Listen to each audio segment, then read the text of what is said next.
Today, so many people I meet around the world have the same questions. Wallahi al-Azim. It doesn't matter which part of the planet you go, people have the same confusions today. Same questions over and over again. And one of the most common questions I hear is people say, you know, there are so many different versions of Islam. So many different videos about what the Quran means or what hadith means. And some people believe in this and other people believe in that. This sheikh gives this fatwa, that one gives that fatwa. Should I follow this or should I follow that? Somebody says this is halal, somebody says this is haram. I don't know anything anymore. It's all confusing. There's so many variations. How am I supposed to get guidance? How do I know if I'm even following the right thing? How am I supposed to know? It's too much information for me to process. And I agree, we are living in information overload. We are. We are bombarded with so many different perspectives, even within Islam. Look at the audience that is sitting in this hall. Even though we're locals from this area, most of us, the way that you've learned about Islam from the person next to you is very different. The teachers you've had, the people you've been exposed to, the lessons you've learned, they're very different from each other. So there's a lot of variation in how we are exposed to Islam, and a person gets overwhelmed and says, how am I supposed to know if I'm even following the right thing? And you know what? This ayah is the answer. I don't guarantee guidance, and YouTube doesn't guarantee guidance. And Google doesn't guarantee guidance. And people don't guarantee guidance. It is our hope that Allah Himself will give me personally guidance. Guidance will not come from anywhere else. Whether you have no information or over information, that doesn't matter. That Allah will guide you to the right course depends on how much you asked Allah, not anyone else. And once you ask Allah, you don't have to be nervous anymore because you have absolute certainty that Allah will give you guidance. He does not turn anyone away. Getting guidance from Allah is not difficult. It is not difficult. Allah has opened the door of guidance wide open for those who seek it. We just have to be people who seek it. That's it. I mean, this ayah belongs to Surah Al-Kahf, and I can't talk enough about Surah Al-Kahf as is evidenced in this khutbah. But these Ashabul Kahf, these people of the cave that we read about every Friday, these people have no prophet around them, no alim around them, no sheikh around them, no sahabi around them. They're by themselves and they live in a village where everybody worships idols. And they come to a conclusion that, you know, there can only be one God. They don't even know how to say it. And just, we can't worship these things. لَن نَدْعُوَ مِن دُونِهِ إِلَهًا.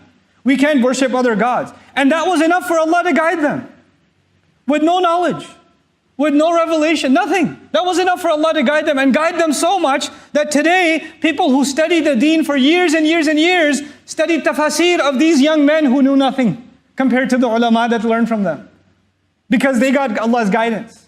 Because Allah would give them guidance. Because it doesn't matter how dark your situation is, how hopeless it is. When you have hope in Allah, that's enough.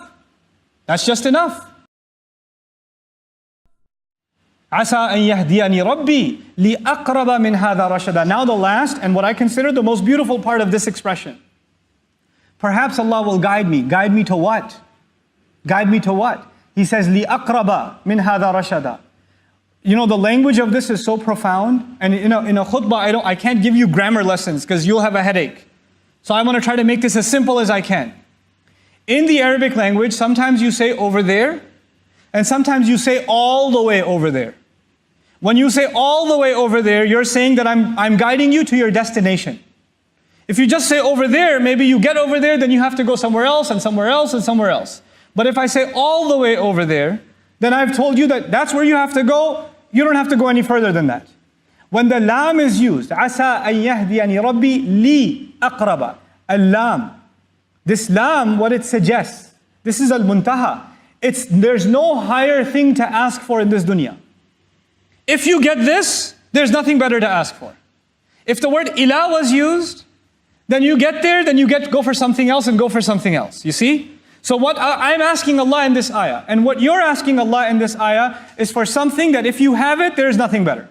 It is the ultimate end. Now what is that ultimate end? He says, لِأَقْرَبَ مِنْ هَذَا. Closer than this. I hope Allah will guide me closer, all the way closer than this. What does the word this mean? This means where I am right now. Now let's understand what this means in simple language. All of us, alhamdulillah, thumma alhamdulillah, have some degree of guidance. The fact that we're sitting in the house of Allah on Jumu'ah means Allah has given us some guidance. Some people Allah has given more guidance, some Allah has given less guidance. Some have more knowledge, some have less knowledge. Some have better attention when they pray, some have less attention when they pray. We're not all on the same level. That's a fact.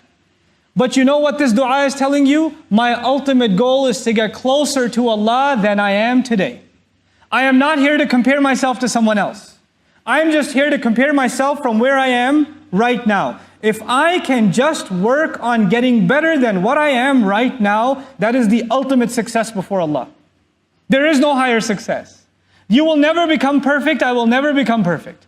All we can work on is becoming a little bit better, and then a little bit better, and then a little bit better. Just getting a little closer to Allah and a little closer. And if a person dies becoming closer to Allah, they are successful.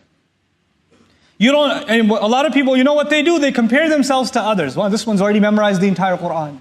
Look at how they recite. They're at the masjid every single day. They're there before the adhan is even called. They're worshiping Allah so much more. They're so much more knowledgeable. They have so much more. They know Arabic. They know tafsir. They know this. They know that. Or they dress better as Muslims than I do. Don't compare yourself to anybody else. That's not what Allah wants. Allah is not going to put you next to someone else and compare. He doesn't even want you to compare yourself to others in dunya. Forget akhirah. Not even in dunya.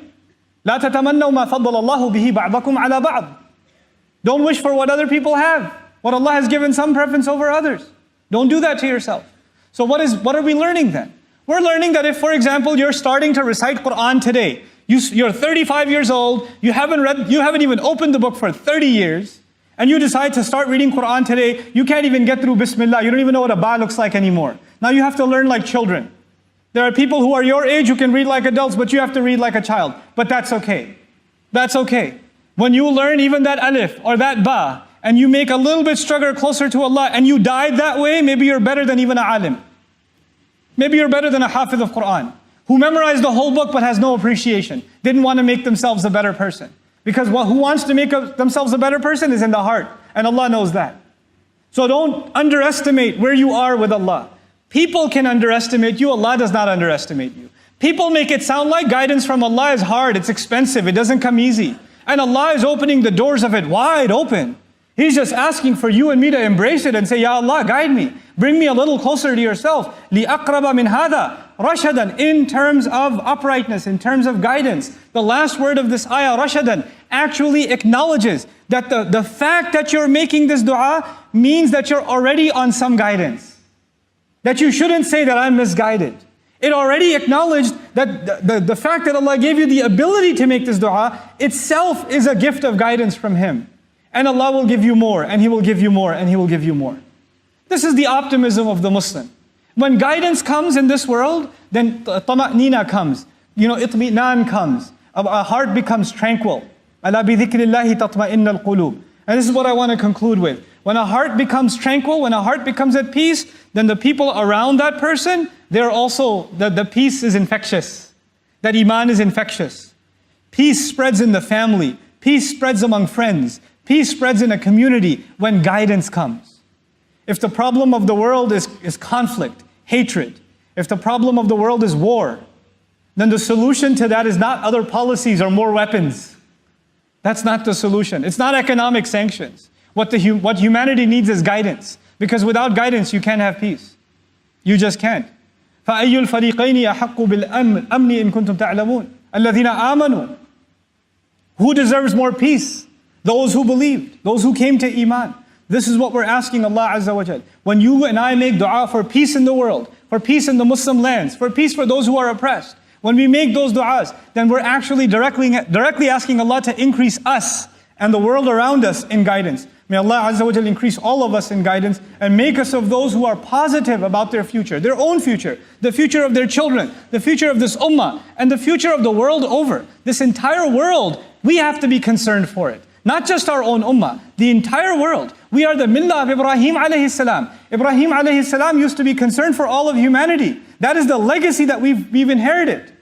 So we have to be optimistic about the entire world. May Allah Azza wa Jal make us that way and make our future generation a beaming example of what it means to live the beautiful teachings of this book.